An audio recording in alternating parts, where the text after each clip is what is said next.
और चौथी मुसीबत ये नाजिल हुई कि कबीले के सैकड़ों जवान देवता की तौहीन का इंतकाम लेने गए तो उन्हें शिकस्त हुई और ज्यादातर मारे गए। इस कबीले के घर घर में मातम हो रहा था। इनमें से बाज लोग ये भी सोचने लगे थे कि जिसने उनके देवता का बुत तोड़ा है वो कोई बहुत बड़ा देवता होगा। मेरे हुए पुरोहित के जानिशीन ने जब अपने कबीले का यह हाल देखा तो उसने पहले तो ये कहा कि देवता के मगरमच्छ भूखे हैं, उनके पेट भरू। हबशियों ने कई एक बकरियां मगरमच्छों के लिए भेज दें। एक ने तो ऊंट हवाले कर दिया। कबीले के लोग कई रोज जानवरों को मगरमच्छों की झील में फेंकने जाते रहे मगर कबीले से खौफ कम न हुआ। एक रात पुरोहित ने कबीले को पहाड़ी जगह से बाहर जमा किया और बताया कि इसने देवताओं तक रसाई हासिल की है। देवताओं ने यह इशारा दिया है कि चूंकि वक्त पर लड़की की कुर्बानी नहीं हुई इसलिए कबीले पर यह मुसीबत नाजिल हुई है। देवताओं ने कहा है कि अब बैक वक्त 2 लड़कियों की कुर्बानी दी जाए तो यह मुसीबत टल सकती है, वरना देवता सारे कबीले को चीन से जीने नहीं देगा। पुरोहित ने यह भी कहा कि लड़कियां अंग्विक की हों न सूडान की हों, उनका सफेद फार्म होना जरूरी है। इतना सुनना था कि कबीले के बहुत से दलेर और निडर आदमी उठ खड़े हुए। उन्होंने कहा कि वो मिस्र से 2 फरंगी या मुसलमान लड़कियां उठा लाएंगे। इधर से रजब फलस्तीन से 3 सलीबी लड़कियां 10 मुहाफिजों के साथ ला रहा था। उसका सफर बहुत लंबा था और यह सफर खतरनाक भी था। वो सुल्तान अयूबी की फौज का भगोड़ा और सालार था। इसे मालूम था कि सरहद के साथ साथ सुल्तान अयूबी ने गश्ती पहरे का इंतजाम कर रखा है, इसलिए वो अपने काफिले को दूर का चक्कर काट कर ला रहा था। इसके काफिले में 3 ऊंट थे जिन पर पानी, खुराक और सलीबियों का दिया हुआ बहुत सारा सामान लदा हुआ था। बाकी सब घोड़ों पर सवार थे। कई दिनों की मुसाफत के बाद वो देवताओं के पहाड़ी मस्कन में पहुंच गए। इससे एक ही रोज पहले कबीले के पुरोहित ने कहा था कि 2 सफेद फार्म और सूडान के बाहर की लड़कियों की कुर्बानी देनी है। रजब सबसे पहले पुरोहित से मिला। पुरोहित ने इसके साथ 3 सफेद फार्म और बहुत भी हुसैन लड़कियां देखें तो उसकी आंखें चमक उठीं। ये लड़कियां कुर्बानी के लिए मौजूद थीं। उसने रजब से लड़कियों के मुतालिक पूछा तो रजब ने इसे बताया कि उन्हें वो खास मकसद के लिए अपने साथ लाया है। रजब लड़कियों को पहाड़ियों के अंदर एक ऐसी जगह ले गया जो सरसब्ज और खुशनुमा थी और 3 अतराफ से पहाड़ियों में घिरी हुई थी। वहां रजब ने खैमे गाड़ दिए थे। लड़कियों को चोरी छुपे मौका महल देखकर काहिरा में इन 2 आदमियों के हवाले करना था। लड़कियों के आराम व आसाइश का पूरा इंतजाम था। रजब ने वहां शराब का भी इंतजाम कर रखा था। रात उसने सफर से कामयाब लौटने की खुशी में जश्न मनाया। सलीबी मुहाफिजों को भी शराब पिलाई, लड़कियों ने भी पी।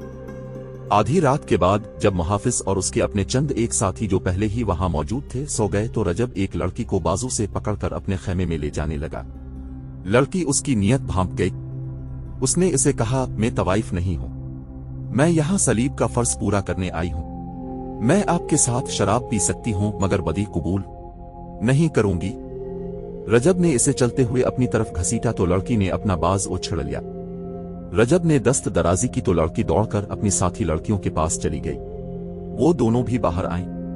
उन्होंने रजब को समझाने की कोशिश की कि वो उन्हें गलत ना समझे। रजब को गुस्सा आ गया। इसने कहा, मैं जानता हूं तुम कितनी पाकबाज हो। बेहयाई तुम्हारा पेशा है। इस पेशे का इस्तेमाल हम वहां करती हैं जहां अपने फर्ज के लिए जरूरी होता है। लड़की ने कहा, हम बेहयाई की खातिर अय्याशी नहीं किया करती। रजब उनकी कोई बात समझना नहीं चाहता था। आखिर लड़कियों ने उसे कहा, हमारे साथ 10 मुहाफिज हैं, वो हमारी हिफाजत के लिए साथ आए हैं। उन्हें कल वापस चले जाना है। अगर हमने उनकी जरूरत महसूस की तो हम उन्हें यहां रोक सकती हैं या खुद यहां से जा सकती हैं। रजब चुप हो गया मगर उसके तेवर बता रहे थे कि वो लड़कियों को बख्शेगा नहीं। वो रात गुजर गई। दूसरे दिन रजब ने फलस्तीन से साथ लाए हुए मुहाफिजों को रुखसत कर दिया। दिन गुजर गया। शाम के वक्त रजब लड़कियों के साथ बैठा उधर उधर की बातें कर रहा था कि पुरोहित अपने 4 हबशियों के साथ आ गया। उसने सोडानी जबान में रजब से कहा, हमारे देवता हमसे नाराज है। उन्होंने 2 फरंगी या मुसलमान लड़कियों की कुर्बानी मांगी है। ये लड़कियां कुर्बानी के लिए मौजू हैं। इनमें से 2 लड़कियां हमारे हवाले कर दो। रजब चकरा गया। उसने जवाब दिया कि लड़कियां कुर्बानी के लिए नहीं हैं। उनसे हमें बहुत काम लेना है और उन्हीं के हाथों हमें तुम्हारे देवताओं के दुश्मन को मरवाना है। तुम झूठ बोलते हो। पुरोहित ने कहा, तुम उन लड़कियों को यहां तफरी के लिए लाए हो। हम इनमें से 2 लड़कियों को कुर्बान करेंगे। रजब ने बहुत दलीलें दी मगर पुरोहित ने किसी एक भी दलील को कबूल न किया। इसके दिमाग पर देवता सवार थे। उसने उठकर 2 लड़कियों के सरों पर बारी बारी हाथ रखे और कहा, ये दोनों देवता के लिए है।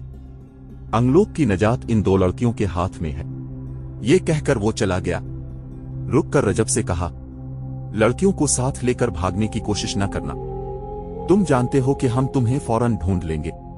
लड़कियां सूडान की जबान नहीं समझती थीं। हबशी पुरोहित ने उनके सरों पर हाथ रखा। रजब को परेशान देखा तो उन्होंने रजब से पूछा कि यह हबशी क्या कह रहा था। रजब ने उन्हें साफ साफ बता दिया कि वो उन्हें कुर्बानी के लिए मांगता है। लड़कियों के पूछने पर इसने बताया कि वो तुम्हारे सर काट कर खुश्क होने के लिए रख देंगे और जिस्म झील में फेंक देंगे, मगरमच्छ जिस्मों को खा जाएंगे। लड़कियों के रंग फक हो गए। उन्होंने रजब से पूछा कि इसने उन्हें बचाने के लिए क्या सोचा है। रजब ने जवाब दिया, मैंने इसे समझाने के लिए सारी दलीलें दे डाली हैं, मगर उसने एक भी नहीं सुनी। मैं इन लोगों के रहम व करम पर हूं। मैं तो उन्हें अपने साथ मिलाना चाहता हूं। ये मेरी फौज में शामिल होने के लिए तैयार है, लेकिन अपने अकीदे के इतने पक्के हैं कि पहले देवताओं को खुश करेंगे, फिर मेरी बात सुनेंगे। रजब की बातों और अंदाज से लड़कियों को शक हो गया कि वो उन्हें बचा नहीं सकेगा या उन्हें खुश करने के लिए बचाने की कोशिश नहीं करेगा। उन्होंने गुज़िश्ता रात रजब की नीयत की एक झलक देख भी ली थी, इसलिए वो इससे मायूस हो गई थी। रजब ने उन्हें रस्मी तौर पर भी तसल्ली ना दी कि वो उन्हें बचा लेगा। लड़कियां खेमे में चली गईं। उन्होंने सूरत हाल पर गौर किया और इस नतीजे पर पहुंची कि वो यहां रजब की अय्याशी का जरिया बने या हबशियों के देवता की भीन चढ़ने के लिए नहीं आए। वो बेमकसद मूरत नहीं मरना चाहती थी। उन्होंने वहां से फरार का इरादा किया। फरार होकर फलस्तीन तक खैरियत से पहुंचना आसान काम न था, मगर ये लड़कियां सिर्फ खूबसूरत और दिलकश ही नहीं थीं, गेवड़ सवारी और सिपागिरी की भी उन्हें तरबियत दी गई थी ताकि जरूरत पड़े तो अपना पिंचाव खुद कर सकें। उन्होंने फैसला कर लिया कि वो यहां से भागकर फलस्तीन चली जाएंगी। वो रात खैरियत से गुजर गई। दूसरे दिन लड़कियों ने अच्छी तरह देखा कि रात को घोड़े कहां बंधे होते हैं और वहां से निकलने का रास्ता कौन सा है। हबशी पुरोहित दिन के वक्त भी आया और रजब के साथ बातें करके चला गया। लड़कियों ने इससे पूछा कि वो क्या के गया है। रजब ने उन्हें बताया कि वो कल रात तुम्हें यहां से ले जाएंगे। वो मुझे धमकी दे गया है कि मैंने उन्हें रोकने की कोशिश की तो वो मुझे कत्ल करके मगरमच्छों की झील में फेंक देंगे।